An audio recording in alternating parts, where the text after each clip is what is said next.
What is up, guys? Welcome to another edition of Average Aaron's Auto Video, and today we are working on a 2008 Subaru Outback. a 2008 Subaru Outback. And what are we going to be replacing, Eden? CV shaft assembly. CV shaft assembly is correct, and we're doing that because our old one is broke. So let's zoom in here. Since you want to have a good car. Exactly, and you want a good boot, right? Yeah. So we had a torn boot, which you can see. Right there. Actually, you can't see. There it is. See that tear? And it's shooting crap all over that. There we go. So I don't know how to replace a boot, and I was told it was a lot harder. Plus, this car is pretty old. So we're gonna replace the whole shaft, and I'll clean this up because that boot's pretty ripped. Yep, and it looks dirty. Yep, and you'll know your CV if you've got some issues with your CV joints because you'll hear like a creaking, especially as you turn fully, either left or right. And Eden, do you want creaking in your car? No. Exactly. So I obviously already took the wheel off, and I also did about 2.5 to 3 hours worth of work before even starting this video. This center nut right here has stopped me and frustrated me to no end, but I finally got it. So Hooray. I recommend taking the wheel off and soaking it with some of this PB Blaster and letting it sit probably overnight and giving it like 2 squirts, one around lunchtime, the other around dinner, and just let it sit overnight. I also prepped and did some of the other bolts on here because I'm sure there's a lot of rust on there. Actually, I know it is because we can all see it. Sorry. Exactly. But this one here, once you get this nut on a new one, you generally use a punch, something like this, and hammer this in right here so that this piece then doesn't spin freely. It kind of holds it on because you don't want it to do that. And let me show you, let me hand this to my videographer, and she's going to show you this part right here. All right. It's a CV shaft assembly. And this is the part right here. So you can kind of see, I haven't taken off plastic. Once you get it on, you bend some metal in that groove to help hold it on at the very end. Whoever did that last time put it on really well, and I could not get it off. So what I did was, after PB Blaster, I used this punch and tried to knock it out. Not my fist, you can't punch these. Eden, can you punch them? No. Exactly. And as you can see, the tip is destroyed a little bit there. The zoom's having some challenges. And then I also used a hammer with it as well. I used a screwdriver to clean it out. I used some brushes to clean the metal. That's lots of tools. I used more PB Blaster, and I used a Dremel to cut the metal away. As you can see, I worked freaking hard on that. And then ultimately, I had to go rent this from AutoZone. It's a 2-foot breaker bar with a 32mm head, socket head on it. And now, hand this over to my videographer again to shoot this part that I'm doing right here. Once I got it on here, I set it on here like this, and then I actually put it on the other side and lift it. If that didn't work, you can push it down like this and stand on it, but you do not want it to turn out like this. You want to keep it level and center in there, otherwise you could risk stripping the bolt, and then you'll have to take it into a shop because they got no idea how to do that. So once that's loose, I'm going to loosen it up a little bit. I'm not going to take it all the way off because I still got to do some other stuff in there. But we will come back in here. The next thing I'm going to do, and I think these are 19s, so I'm going to loosen up this one. Now this one actually controls the camber of the wheel, which is the wheel that prevents it from like tilting in and out like this. And so you want to get a Sharpie, and on this backside here, I'll do it in just a second once I go get it. I'll run a Sharpie down it along the edge so you know exactly where it is. Because it's an eccentric bolt, ECC, and what that allows it to do is to help change the camber. And you'll see that, so you can hold the bolt in place once you get your wheel aligned, and then you tighten down the nut on this side. And there's another one right there. Now I've been told you can do it without taking the caliper and carrier off. I've seen a couple of videos, so I'm gonna try that. I'm gonna loosen the brake line as well, and I'm gonna take, this is the ABS sensor bolt off as well. So I'm gonna start loosening some of those, and I'll come right back. All right, so I went ahead and loosened some of the bolts, but right now I'm using a 12mm. I don't know if I said the size. on this ABS line right here. Well, actually I'm not, but little Leo is. So it'll come off here shortly. I loosened the other ones, and then we're making progress. So just, again, use PB Blaster, give it some time to work, and these parts will all come off. So I'll come back once we loosen all these bits. Okay. One good tip is to not lose your bolt is to put it back in its spot. That's right. Putting the bolt back in helps us. All the way.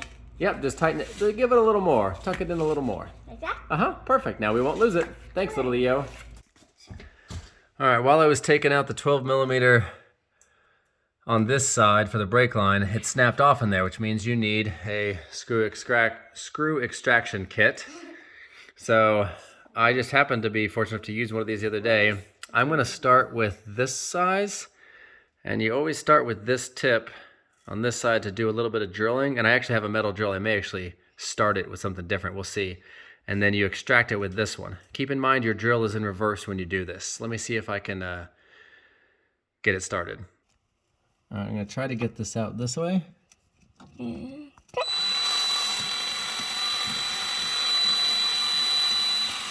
Nope, I'm gonna get a metal drill bit and start it first. All right, I took a break from that because my battery was dying, but I started pre-drilling a hole. You can see I kind of started it there. There you go. And I'll use the extraction kit for the rest of that. So I just kept going. Anyway, removed those two 19s, finally found my other 19, so I didn't have to do that. And once I removed all those, I kind of held the knuckle up, and then I took that last bolt out of here. Now before you take it off, you want to make sure that, or once you get it off, kind of hold it so it doesn't collapse real fast. Make sure you're not stressing your ABS line or your brake line.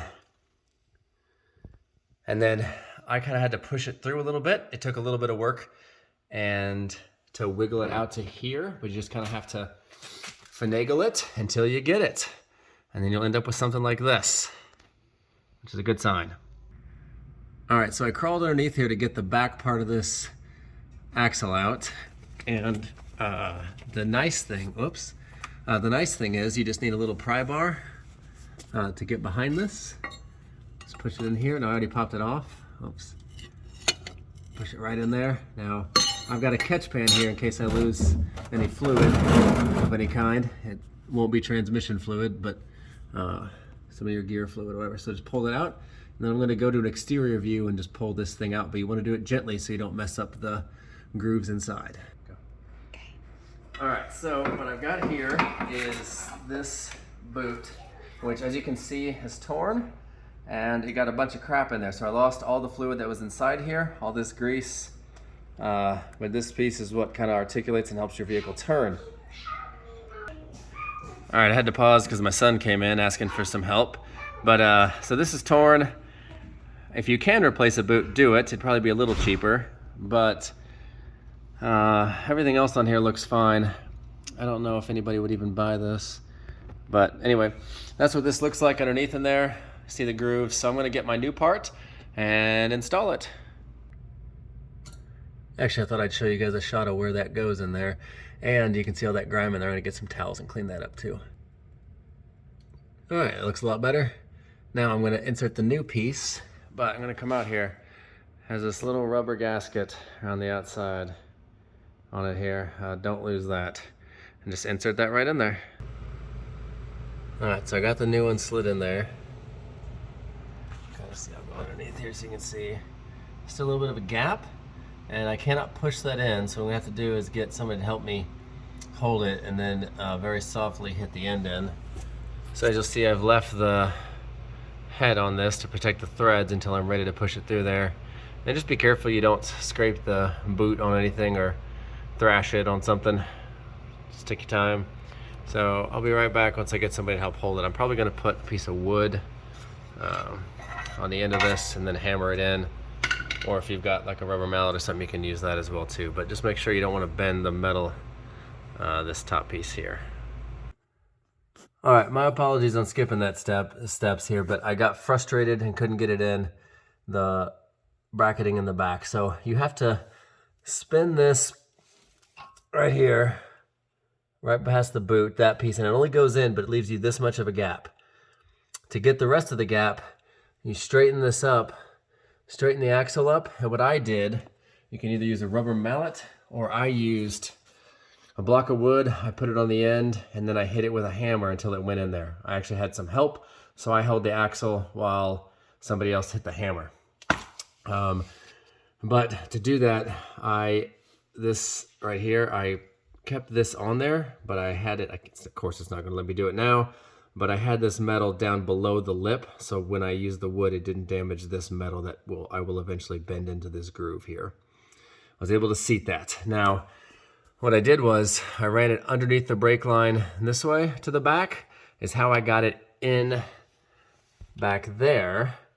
And then to actually get it seated in, I actually had to pull the lower control arm down, this right here. Pulled that down and got it to the other side, and that's how I was able to seat it in. Let's see, so I can get it in on that side. It took just a little bit of wiggling, but this piece was easy. To get this one hammered in back there was a little bit of a challenge, but I got it. But you want to seat it all the way in there, and if you're unsure of how far it's supposed to be, you can check the other side, unless you did that one yourself too, and compare, because it should rest right up against there. Now, I still have this screw right here to